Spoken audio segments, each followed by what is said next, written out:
All right, let's get into the trending topics now. So they're kind of all over the place as well, and this is one of them is Zondo. There was quite a big one this morning. I'm looking now, and it sort of has disappeared, but that's kind of what happens with trends. They're up and they're down and everywhere.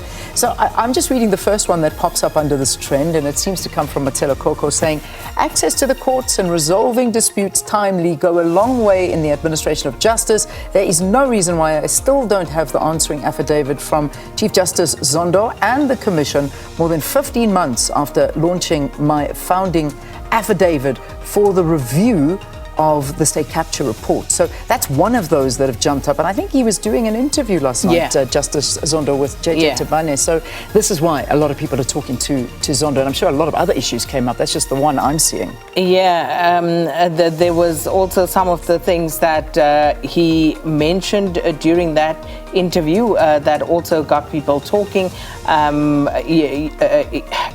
Because you remember the last time when he did an interview, people were saying, in fact, perhaps the Chief Justice should not be doing these interviews. Yes. But yeah. Was he saying a lot last night as well? Yeah, but one of the things he says was that the independence of the judiciary and its role in democracy, he actually said that he hadn't actually received any complaints about, I think, corruption within the judiciary. So he had a lot to say. Those sort of things. All right, so a lot. That's why Zondo's a very big talking point. He hasn't received formal evidence-based complaints. Okay. About so that's what he corruption said. in the judiciary. Okay, so yeah, you can see that. You'll see it when you open that there's lots around that one. Then of course the Zuma trend. There is way too much. I mean, including both of the lawyers that were there represented. Nukai Toby is also trending, as well as Dali Mpofu and Zuma, and it all had to do with the same thing: IEC versus MK Party. Yes, that appearance in the electoral court yesterday. Incidentally, just taking a look at the IEC and their webpage, I took a look at it yesterday. Unfortunately, I seem to have closed it after looking at it because they've got a deadline. So they have to hand down a ruling here today so that the IEC can meet its deadlines in the lead up to the elections. So it's going to be interesting to see what happens. But of course, what was also interesting, what the former president had to say to the MK supporters outside of court. But of course, we'll cover that during the news, and whatever you're not can listen to that. So we'll leave it there. Gosh, all right. So that's that one. Israel, I mean, look, it trends every other day. It's something that does not go away. It's always trending. But I think one of the big things is a moment that one of the Nancy Pelosi was actually at a university, and she was giving a talk. It was students at Arizona State University, and one stood up and started disrupting Nancy Pelosi for her complicity in Israel's, what they call it, genocide in Gaza.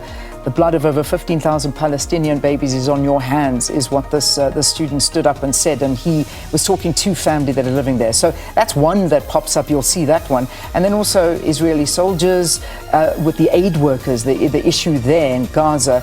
They say the Israeli soldiers who killed 200 aid workers in Gaza were fired. Palestinian children get 3-year sentences for throwing a stone at an Israeli tank invading their neighborhood. So I don't know. There's just so much talk that goes on around this, and it's a big talking point. We'll talk more about this. Professor Chris Landsberg coming in after 8 to have a further discussion of the latest developments. There are, of course, also those talks that are currently taking place, and one of those participating was talking about Israel. In fact, it was one of the Hamas delegation, I think, who said it was Israel has been quite stubborn about their position. Well, don't think anyone expected anything less at this stage. But Professor Chris Landsberg coming in, we'll talk more about that later. Yeah, all right. So, 208 aid workers killed, and I'm sure you'll pick that up in the conversation as well. So, Eclipse 2024, you saw that in the news. So that's a global talking point at the moment. And the pictures, some of the visuals have been amazing with that total solar eclipse that was witnessed mostly over the Americas, also in New York as well. Sherwin sent us that package in the news, and I think quite a phenomenon. You were saying you were watching and listening to some of the NASA scientists talking about this. It was fascinating. Quite something, and I loved how they did it because NASA had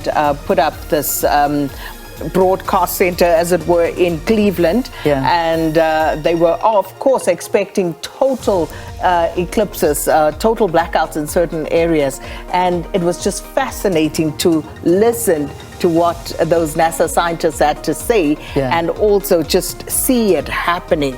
It was quite phenomenal. At some point they were saying that in certain instances, because people were also sending their questions, and one of the questions was about the drop in temperature. So just as an example, they were responding that the temperature could drop by as much as 10 degrees in certain places. Wow. Yeah, there are many variables, of course, but just with that total coverage eclipse. would take that away. Well, if you're wondering when we will see it, I got the date for you, 25th of November 2030. So that's when we'll get to witness this very rare occurrence. So we didn't see it this time. Eclipse. We'll get the total eclipse. Apparently, total solar eclipse. Namibia, Botswana, Lesotho, and South Africa, all of the Southern Africa will experience 25th of November 2030. I know I'm talking a far way away. But actually, it happens like this. Yeah. You never know. All right. You never know. All of 4 minutes and it's done.